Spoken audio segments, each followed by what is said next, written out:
It's one thing to teach other people's kids about money, it's another when it's your team, and you have to see if the lessons actually stick. I've been coaching teens in financial literacy for years, but today I'm pulling back the curtain to share my own teen and how they're doing with their financial literacy. In this video, I'll give you the good, the bad, and the honest truth, plus what's working and what's not working, and how you can apply these lessons to your own kid. So I'll break this up into three sections: our wins, our struggles, and what we're doing next, right? So we're going to start with the wins to give you all some hope. So on the win column, investments. Investments are probably the biggest win that I've had with my own teen, Ryan. Honestly, if you didn't know, we are a blended family. When I say blended, I mean I came with zero and my wife came with one. We made another one. But honestly, even before we got married, just in talks, I think he's heard me talk about investing enough to where he got interested in it and he started, looking on TikTok to find out things about it. And yeah, he told me multiple times he wanted to start investing. He wanted to open his own investment account. So we eventually we went ahead and set that up for him. Yeah, got him hooked up. I was already saving up money for him, for his graduation, but I just went ahead and decided to let him have access to that money now, but only to invest it. So all the money that was going to go into his graduation present is now being invested into the stock market by him. It's been cool. It's been cool to see. It's been cool to see him get excited when the market goes up or feel the tragic loss when it goes down. Both are wonderful lessons to have right now before you get too old.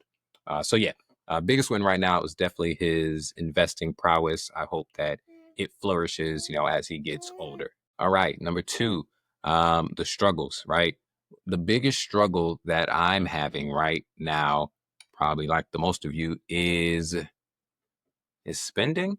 I guess spending, lack of saving. Basically, same thing, right? Same thing we all talk about. As soon as that money shows up, it's gone. Whether it be into Roblox, Call of Duty, him trying to get some game, pretty much everything. We've talked about saving multiple times. He's expressed that he really wants to, but actually taking action on it hasn't really happened yet.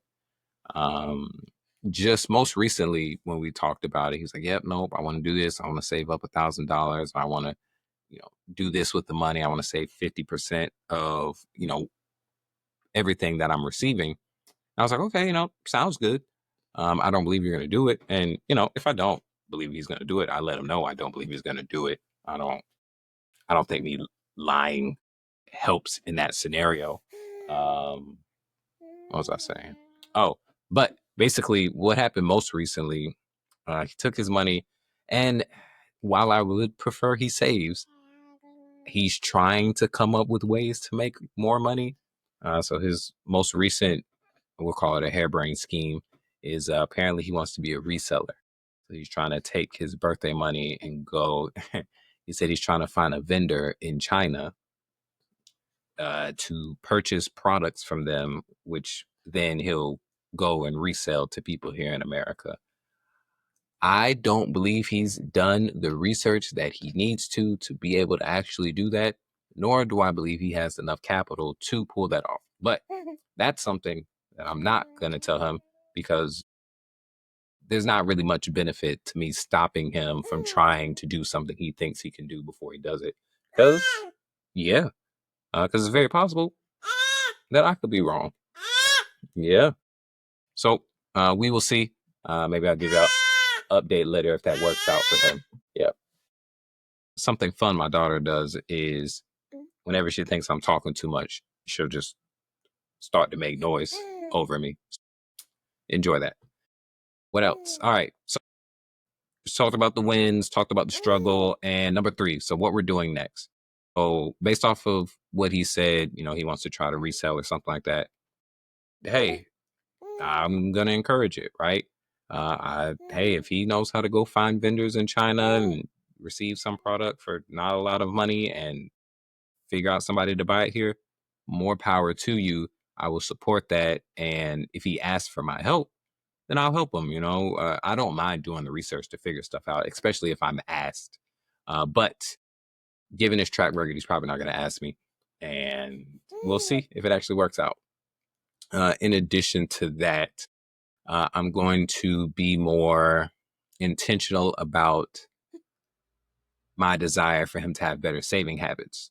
Something I've been saying I'm going to do that I haven't done because life. I need to make him a high yield savings account that is nowhere near his current bank account. So when he puts money into that savings, it's more difficult to pull the money out than it is just to move it from Navy Federal to Navy Federal, because that takes a couple seconds as opposed to logging into a completely different bank and then maybe taking a day or so to transfer it. The more barriers you add, the more likely they'll keep their savings where it's at. So that is what we're doing next. And yeah, he just turned 15, so 3 more years, 3 more years to figure this stuff out. So all in all,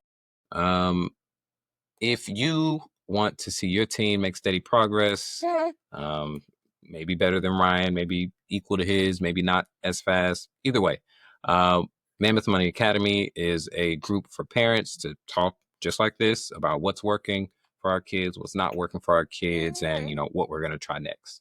So if you're interested, click the link in the bio. I'd love to see you in there. All right, goodbye.